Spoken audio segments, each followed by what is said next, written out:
little bit new to the area, I guess. We had to go importing from somewhere else, but we appreciate that. Ron Papsdorf is the Chief Transportation Officer of the Houston-Galveston Area Council, where he leads the Metropolitan Planning Organization, which plans, prioritizes, and invests in transportation system improvements to meet the needs of the region. Ron has over 30 years' experience leading, developing, and implementing innovative multimodal transportation programs, plans, projects, and policies, as well as community and economic development and intergovernment relations. Before joining H-GAC, he spent 7 years at the Denver Regional Council of Governments. Couldn't stand the cold, so he came to the warm climate, warm and humidity. Leading the region's Metropolitan Planning Organization as Transportation Planning and Operations Division Director. Ron previously served as Deputy Director of the Colorado Department of Transportation's Office of Policy and Government Relations, where he managed CDOT's federal affairs and was responsible for local government relations for the Denver metro area and the Western Slope, and represented CDOT's high-performance transportation enterprise at the state legislature. He has also held positions as the Transportation Planning Manager, then Government Relations Director for the City of Gresham, Oregon, and Transportation Planning roles for the City of Scottsdale, Arizona, and the Michigan Department of Transportation. Been around a little bit, had some experience. He studied environmental planning in the graduate program at Arizona State University and received a bachelor's degree in urban planning from Michigan State University. Help me welcome Mr. Papsdorf.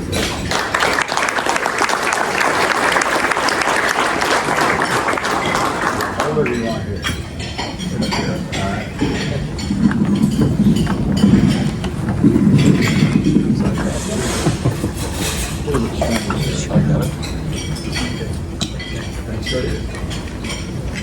Boy, that guy sounds a little old.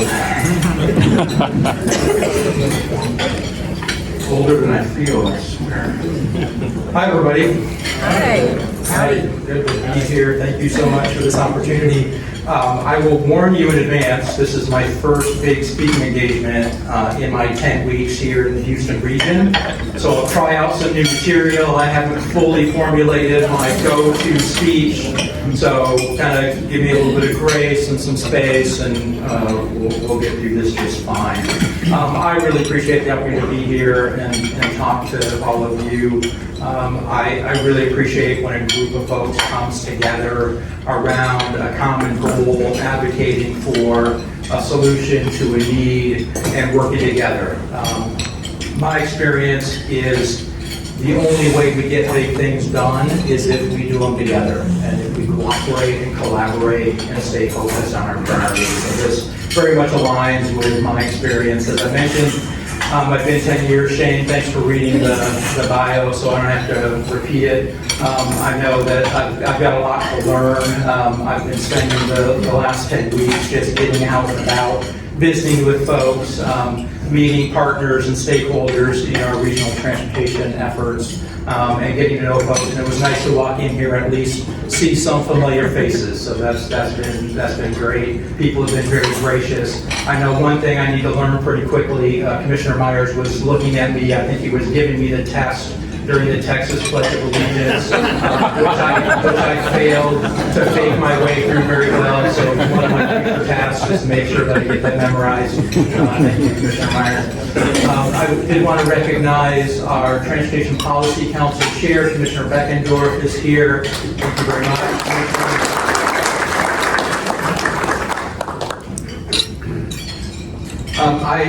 In addition to this coalition, one of the things that's really struck me so far is I've really I've been impressed by the level of excitement and collaboration and energy in the transportation sector in this region. I hear from everyone I meet with that they just want to work together to make things better in this region and address the needs that we have. So I'm really excited about being able to participate in that.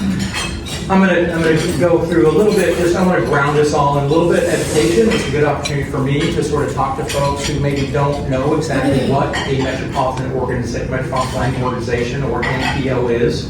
We speak in a lot of alphabet soup, a lot of acronyms. Many of them you might be familiar with, some not so much. I'll try to avoid them as much as I can. But I want to talk a little bit about that, kind of what we are, why we exist, what we do together on behalf of the region with our partners. I'll talk a little bit about sort of some of the components, the big activities that we do in that role, how 36 and 36A fits into that work, and then wrap up a little bit after I get through sort of how we allocate funding, which is one of the big pieces we do. Am I cueing you to be on slides, or am I running the slides? I have a pointer right there. Thank you so much. Do I point them? Thank you. Maybe backwards.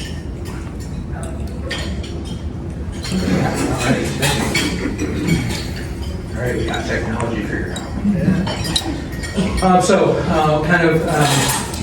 Kind of what is a Metropolitan Planning Organization, or MPO for short? So if you take away one thing, MPO, you'll hear that. It's really the way that we work together to figure out where we are, where we want to go, and how we're going to get there together. It's the place where collaboration and cooperation happens towards common goals and common outcomes focused on transportation and how we want our transportation system to work. It's a partnership between local jurisdictions, local governments, local stakeholder agencies, the state DOT, TxDOT.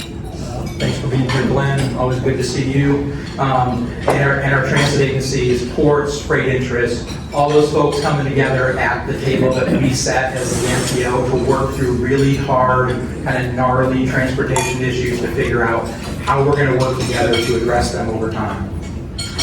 We plan, we set out what we want to achieve, we allocate funds to those projects, those initiatives, those programs to help us achieve those outcomes, and we assist in project development.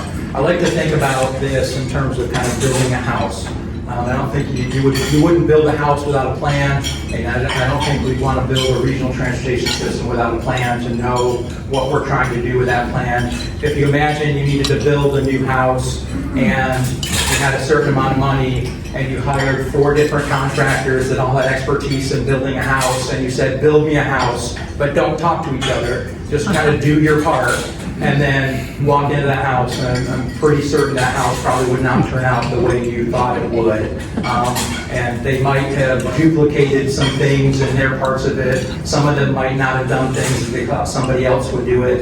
And then the converse is, you give all your money to one person, you say, go build me a house, but you don't tell them how you want it. And you walk into a house and you get what they think you should have rather than what you actually wanted. So really think of the MPO as your house builder that can work with you so we can define the plan of what we want to achieve in transportation, and we can build that together to make sure that at the end of 20 years from now, we all look back and say, you know what, that's the system I envisioned, that's what we needed, and we got it.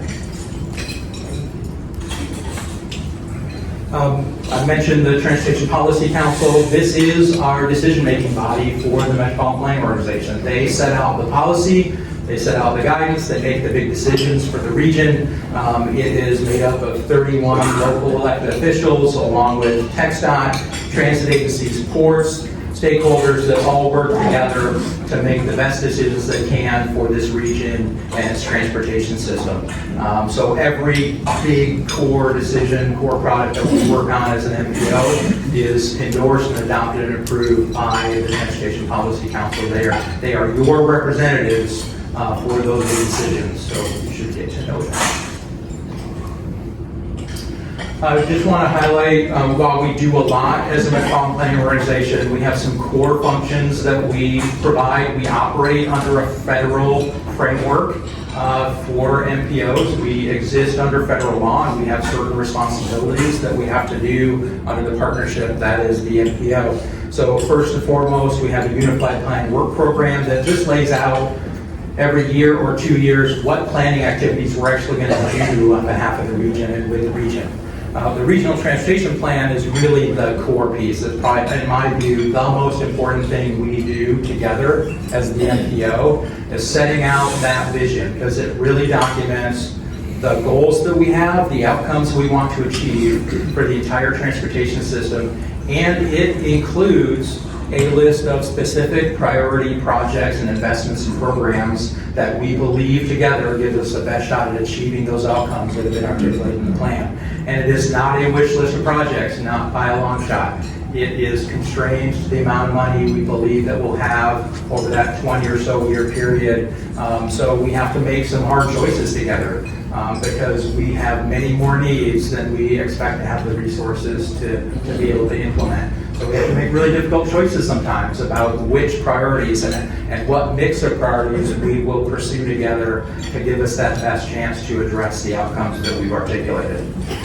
The 10-year plan is a great bridge document that's required under state law. It basically takes that long-term plan and says over the next 10 years from today, how sort of what of those longer range priorities are sort of where we intend to focus dollars. And then the last piece, the Transportation Improvement Program, or TIP, which you've probably heard about, that's where we together actually allocate specific dollars to specific projects that we want to implement over a 4-year period or begin implementing on a 4-year period. So that's really where the rubber meets the road, but all of those things have to be consistent, right? So we can't implement a big project in the TIP unless it's in the 10-year plan and unless it's documented in the regional transportation plan. So there's a red thread that runs through those processes so we can adjust over time as circumstances change. We always have our eye on the long term and what we're trying to achieve long term so that our near-term investments, we have pretty good certainty that it's heading us in the right direction. And we course correct periodically, we update these plans, we review them, make sure that we're adjusting to any changed circumstances. We do our best to sort of anticipate where change is happening, but boy, this world is complex and there are a lot of things that come up that none of us can really foresee. So that's kind of how that system works together. So a whole lot of things we do beyond this, but really I wanted to focus on the core. We do have a number of recent and ongoing planning studies that we also do on behalf of the region as the MPO. So we do core plans, we do sub-area plans, we do modal plans like the regional goods movement plan or active transportation plan, all of these other pieces that sort of help contribute to developing that regional transportation plan or vision. So we do a lot of those work. A lot of that work is in conjunction with our local community. So we'll go and assist a local community with some particular mobility plan or thoroughfare plan to assist them at a more local level than at the regional scale. Just want to dive in a little, just slightly deeper on the regional transportation plan, so I'll talk about that a little bit. Again, I mentioned, that really does establish our regional needs, our desired outcomes, and where we're going, and it really includes those priority investments to achieve them. I mentioned it's not a wet wish list. Our current regional transportation plan that horizon year is 2045. It accounts for about $118 billion worth of planned investments in this region on the transportation system, and that's all modes. That includes operations and maintenance, which is a big chunk. Glenn can attest to the challenges of maintaining a very complex and big transportation system, so that's a lot of investment, but there's a lot of investment in the infrastructure to help accommodate the growth that we've experienced in this region. And yes, you're welcome. My wife and I added to your population in the last few weeks. So I'm part of that issue that this region is facing, but I'm not the only one. Our forecast right now over the next 20 years, we expect about over 3 million more people to move into this region over the next 20 years. That's a lot. That's over 50% growth beyond what we have already today. So just imagine that, another half of this Houston region being here in 20 years. How do we manage, how do we invest in a transportation system to accommodate everything that comes along with that? That's where we need your help. That's where we need to work together to make those hard decisions, to figure out how we piece together a very complex transportation system to be able to accommodate that. We're guided by goals. So the Transportation Policy Council adopts goals to guide the definition of the plan and the work. Safety is obviously overriding goal and improving safety and reducing crashes on our transportation system, moving goods and people efficiently, strengthening the regional economy. So things that are overarching goals that really guide our decision making. Got a little table in here just to give you a flavor. We also look at sort of, the spread of those investments in that plan across the 8 counties that make up the Metropolitan Planning Organization, part of the Houston-Galveston Area Council, and where that is pretty good spread around the region. I don't want to dwell on that too much, but I do want to focus on one of the big things we have initiated is the next iteration of our regional transportation plan. So this will be the 2050 regional transportation plan. We've been out and about across the region holding public open houses, doing surveys of the public to get input kind of what are the issues that folks are facing now. We'll do a lot of needs analysis. We've got a freight survey coming out specifically focused on the freight community and our partners in the freight community about that aspect of how we deal with that. This is a freight town. The ports are an extremely important part of this region, our economy, the state economy, the national economy. So we want to make sure that we're really diving into sort of those issues and how they should influence our decision making around the plan. So a lot of that kind of early information gathering work is going on now. Encourage you to get involved. There's a QR code you can access, but we've got good access on our website. Check out our website to get involved in that plan. There's a lot more to come. It's a long effort. We'll do a lot of data analysis. We do a lot of data-driven decision making to help us ground the decisions we make for the future. Highway 36A is represented in the current regional transportation plan. So the south segment and the north segment are currently in our fiscally constrained, sort of that short list of priorities of the regional transportation plan. The north segment and the south segment, Donna reminded me, those 2 segments are even just a part of the larger vision for the 36A corridor. Thank you for cueing me in, Donna. Like I said, give me some grace. I don't know everything. I'm getting there. It is also an important evacuation route for the region, clearly from the coastal area north through Brazoria and Fort Bend counties and out in the event that we need that evacuation route. And really pleased to know that TxDOT is starting to take the steps towards the pre-construction work, the project development work through the EIS efforts for these 2 segments. Oh, I should give you credit. I stole that graphic from TxDOT's website. Thank you, Lynn. You want to transition a little bit and dwell on just a little bit the Transportation Improvement Program, the TIP. So I'm trying to minimize the acronyms. So we've got MPO, RTP, TIP. I think I'm just going to stay with those 3. So if you remember anything, those 3. So the Transportation Improvement Program, again, that's that 4-year, near-term investment strategy where we allocate specific dollars to specific projects and programs that we plan to implement over that 4-year period. Those investments should be grounded in our long-range regional transportation plan and our 10-year plan so that we see that connection to what we said we wanted to do and what we want to achieve with our near-term investments. There are certain funds that the decision-making and the specific allocation flows directly through the Houston-Galveston Area Council, MPO, through the Transportation Policy Council, where the MPO makes primarily the decisions on how those funds get allocated to specific projects in the region. And then there's other funding sources where TxDOT or Metro or other transit agencies have a stronger role in sort of setting priorities. But at the end of the day, the Transportation Improvement Program includes all federally funded transportation projects in this region, regardless of who allocates the funds, which reinforces the need for us to work together. Because we don't want to reach situations where Metro comes forward and they've got some priority and the Transportation Policy Council doesn't agree. And then the Transportation Policy Council decides not to actually fund that project or include it in the Transportation Improvement Program. Same goes for TxDOT. That's why this table is so important, the cooperation and collaboration is so important, and grounding these decisions in agreement about what our priorities are and what we're trying to achieve together. Oh yeah, and our current 4-year TIP is about almost $20 billion worth of investments over the next 4 years. So $20 billion with a B is a lot. It's a lot of the public's money, tax dollars that we're entrusted with being invested in the transportation system. That's why this is such serious work and why we should all work together to make good decisions.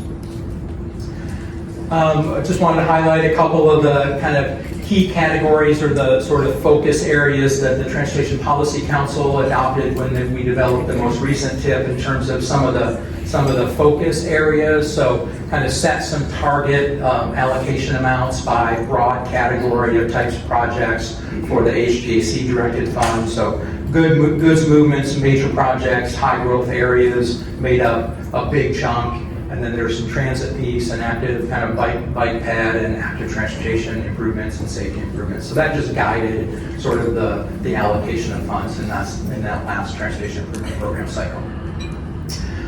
Gives you a little bit of a breakdown of the current 4-year transportation improvement program by mode. I don't think you'd be surprised to see sort of that allocation. It kind of makes sense with our transportation system, and I don't think it reflects necessarily the importance of any one thing. It's just different focus areas, different needs over that 4-year period, but again, grounded in our transportation plan.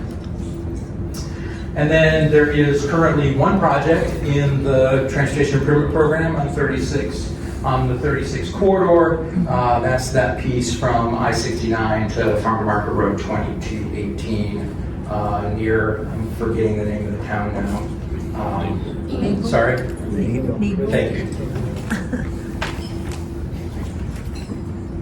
All right. What are you doing on time? All right.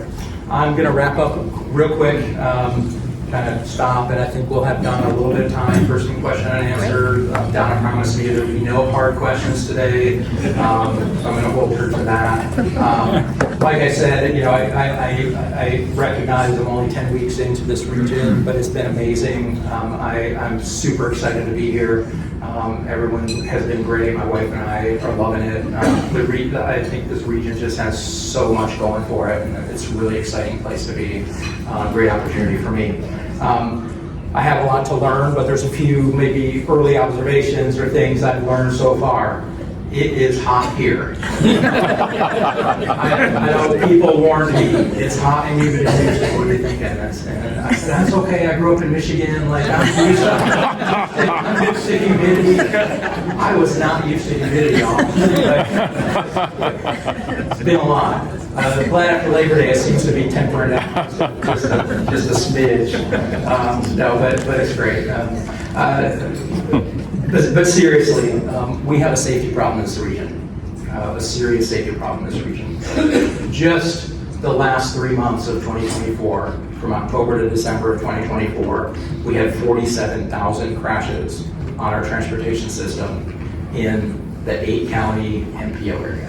47,000 crashes. And so that's people whose day was ruined at best. Their day was inconvenienced. But everyone around them on the transportation system's day was inconvenienced, right? And it just disrupts the system, right? I mean, how many times when you're driving and if there's not an incident, there's not a crash, and your trip on the highway takes you 20 minutes. But darn it, that day when there's a crash, it'll take you an hour. Like that's the kind, and multiply that hour, that extra 40 minutes by tens of thousands of vehicles that are with you on that highway, and how much of an impact that has on your time, on the economy, on our productivity, right? That's a problem. That's a problem in and of itself. Of those 47,000 crashes, though, we had 200 fatalities. 200 of our friends, our family, our colleagues died in 3 months on this transportation system. That's a problem. And we all need to work together to figure out how to stop that. I'm so glad that TxDOT takes that so seriously. The Commission's commitment to 0 fatalities. And H-GAC has made that same commitment, but we got a lot of work ahead of us, folks.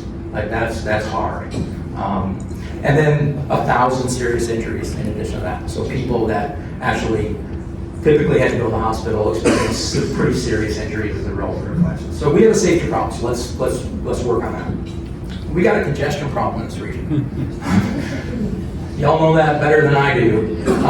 But as of just a couple of years ago, our region has 10 of the nation's top 100 truck bottleneck locations. 10 out of 100, 10% of this country's truck bottleneck spots are in this region. That affects freight, that affects the economy, that affects all of us that aren't driving a truck. We got a congestion problem. Let's focus on that. Let's work together to figure out how we can address that. It's going to take a complete, comprehensive look at our transportation system and a multimodal approach to the system to solve those problems. I personally refuse to accept that it's an either or. It's a yes and. We can do it all. We can address problems. We can recognize that the way I live isn't necessarily the way someone else wants to live or can live, and the way they live might not be the way I want to live or that I can live, and that we got to figure out a transportation system that works for this region so that all of us can thrive and be successful and we can achieve our transportation goals. And then with a unified vision, with a commitment, with collaboration, like this 36A coalition is just one example, but as a region, if we can come together and agree on the outcomes we want to achieve and commit to them and work together, we can get big things done. I believe that. And I want to be part of that. And I've talked to people that say they believe in that and want to do that too. And so I encourage all of us to think about that as we're working through really hard decisions. Commissioner Beckendorf has a job in front of him. Like, it's hard, right? It's hard navigating the Transportation Policy Council. There's hard decisions. There's hard choices. There's not enough to do everything we want to do, let alone need to do. And so those are hard conversations. But I guarantee you, in my experience, if we come together and figure out what we want to achieve and set our sights on some priorities and stick to them and work together, we can get them done. I see that all over the place. And the last thing I'll leave you with, because I think there's a region in the state that has it figured out and does it, and that's the North Central Texas NPO, Dallas. And if we do this, if you come along with me and you work with me and we all work together, we can be better than Dallas. Like, we can, and we will.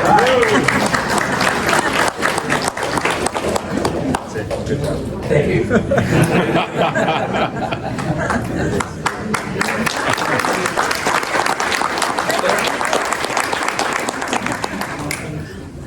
Anybody have any good hard questions? Please.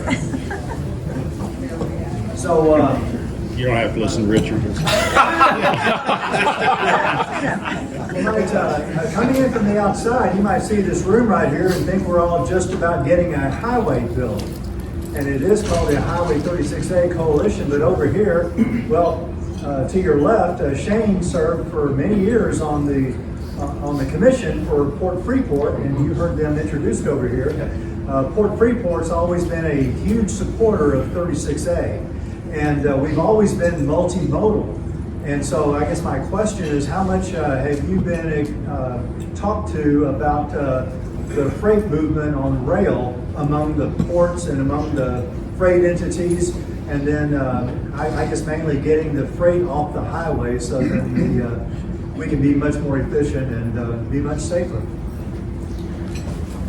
No hard question. Richard, thank you. I told you didn't have to listen to it. It was nice meeting you. Thank you for introducing me to Commissioner Myers too.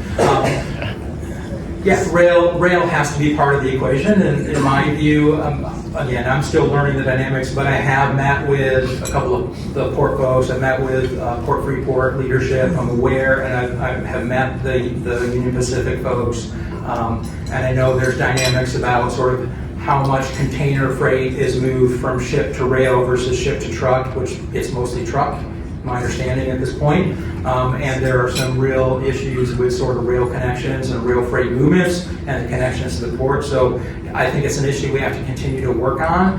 There's also big issues that I didn't even mention because I wanted to stick to time, but my understanding is this region has more at-grade street rail crossings than any other region in this country, more than even Chicago.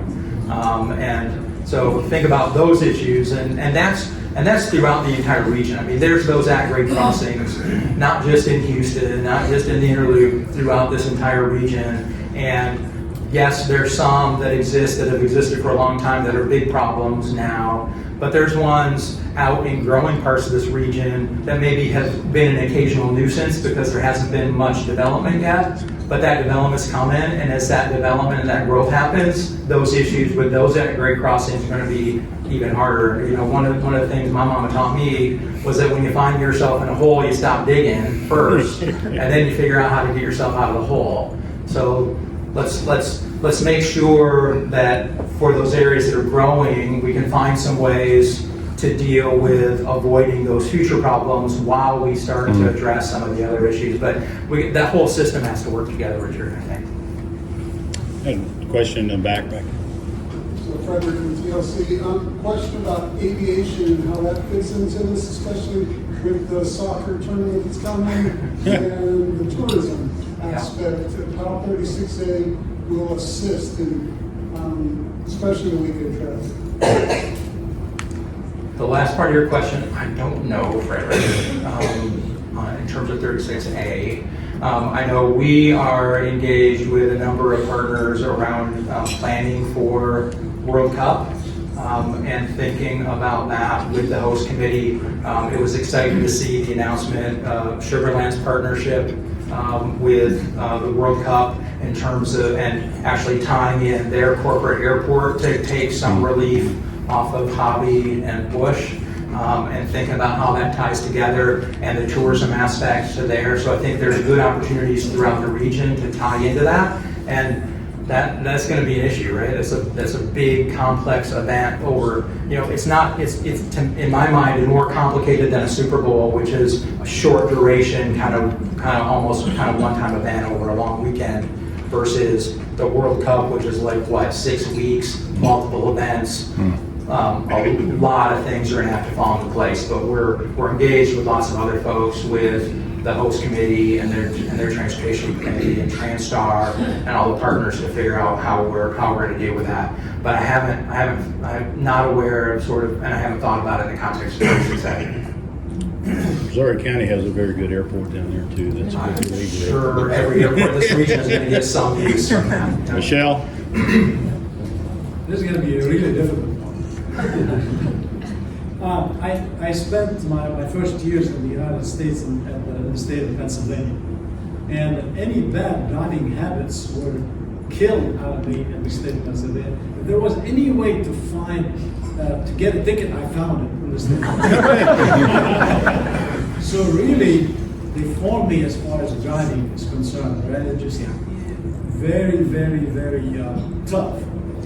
So then I drove from Pennsylvania to Texas, and as you might know, I wasn't born in the state of Texas, but I got here as soon as I could. What scared the heck out of me are Houston drivers. I want to know if you have the same experience. I have discovered early on that just like in Denver, blinkers are an optional. So yeah, and you know, these are pernicious problems. I don't think it's unique to Houston. Unfortunately, we have the same issues in Denver. I don't want to be too opinionated or opine too much, but like, people drive too fast. We're impatient, and part of that is our fault collectively, that people are impatient, because when you have sat through 2 signal cycles and you still haven't been able to make your left turn, I guarantee you make a riskier move the next time that light turns green. I guarantee it. And that's on us, right? So some of the aggressiveness, some of the impatience that is out there, some of the speeding, is because people are frustrated with the transportation system and how hard it is to get around. I believe that's true. And so some of that is that. But there's some personal responsibility too. Please put your cell phones down when you're driving. Like, pay attention to the road and what's going on. That call's not that important. It'll wait. If you get something you have to respond to, pull over and park. That's a commitment we can all make to each other to make the system safer for everybody, right? So there's the personal responsibility part. There's how we fix the transportation system, and training drivers to be more thoughtful, more courteous, and how we design the system to be more safe. Right? Those things all have to fit together. I don't know. New York apparently doesn't allow driver's licenses until you're 18. But I'm not advocating for that. So edit that out of my speech. I would not talk about that. All right. Thank you, sir. Thank you, Really Sam. appreciate your